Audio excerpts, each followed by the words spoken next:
And you need to know that in due season, you will reap what God has for you.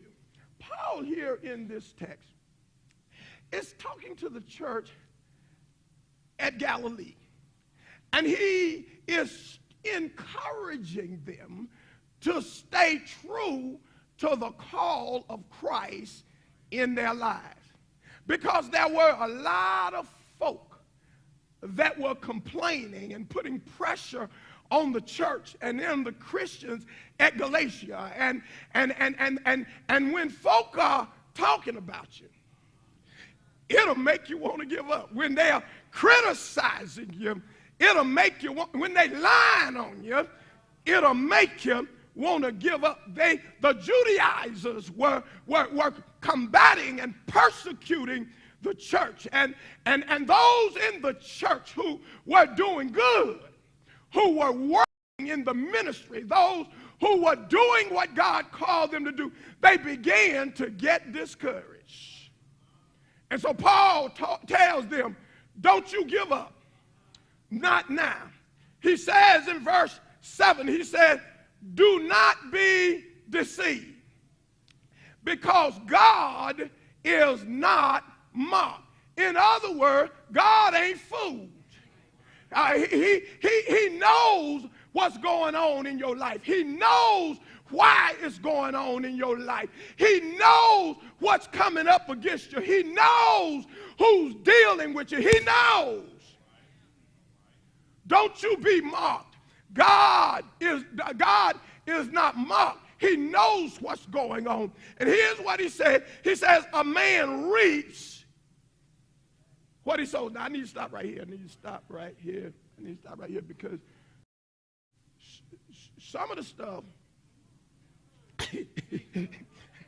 that goes on in our lives is a result of the seeds that you planted. This verse always gets me because it says, in your translation, it may say, you will reap that you sow. I need to help somebody. See, can I break it down just so I can come a little close? You can't be complaining about not having no friends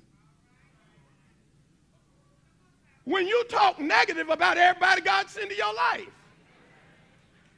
You reap.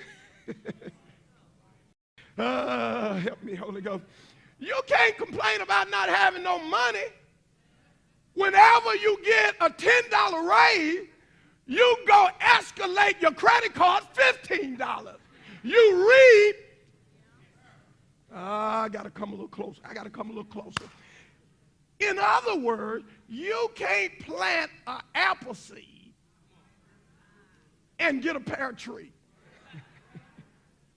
Whatever you plant, that's what you're going to reap.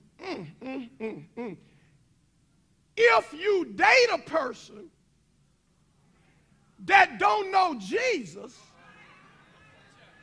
when they start abusing you and challenging you to coming to the house of the Lord, don't be surprised. Plant a non-Christian in your life. Don't be surprised. I'm helping somebody. Yep. You get what you